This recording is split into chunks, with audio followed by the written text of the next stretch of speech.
నిన్న ఒక వీడియో చూసిన. అందులో మన ఐపాక్ టీమ్ సర్వే వాళ్ళు మన సభలోకొచ్చి వాళ్ళు మైక్‌లో మాట్లాడుతున్నారు. అబ్బా! ఇట్లా చేసిండు మా జగనన్న, ఇన్ని కార్యక్రమాలు చేసిండని. అంతా ఐపాకోళ్ళదే అక్కడ సమావేశంలో ఈళ్ళే ఉన్నారు అందరూ. వాళ్ళే అంతా పబ్లిక్ అందులో చొచ్చుకపోయి ఈళ్ళే మాట్లాడుతుర్రు.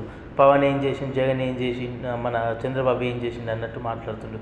జగన్ అన్న అది ఇచ్చిండు, ఇది ఇచ్చిండని వీళ్ళే మాట్లాడుతుర్రు. నిన్న ఐపాక్ టీంలో ఆ సెల్ఫీ ఫోటోలో ఆమె ఫోటో కనబడ్డది అందులో. అది విషయం. వీళ్ళు ఎంత జిమ్మిక్ చేసి 175, 160 అట్లా మాట్లాడుతారు. వీళ్ళు చేసే జిమ్మిక్కులు ప్రజలకు అర్థమైంది. నిన్న వీడియో వచ్చింది, మీరు చూడండి ఒకసారి. ఆమె ఇట్లా మాట్లాడుతున్నది. అబ్బో, మా వైఎస్ జగన్ అత్తడు అయిపోయింది కథ. కలాస్ కేల్ కథ దుకాణం మీద వైసీపీ బాయ్ బాయ్ అంటారు. బై ప్యాక్ వాళ్ళు నేను చెప్పేసి బాయ్ బాయ్ బాయ్ బాయ్ అని. ఇంకేమున్నది.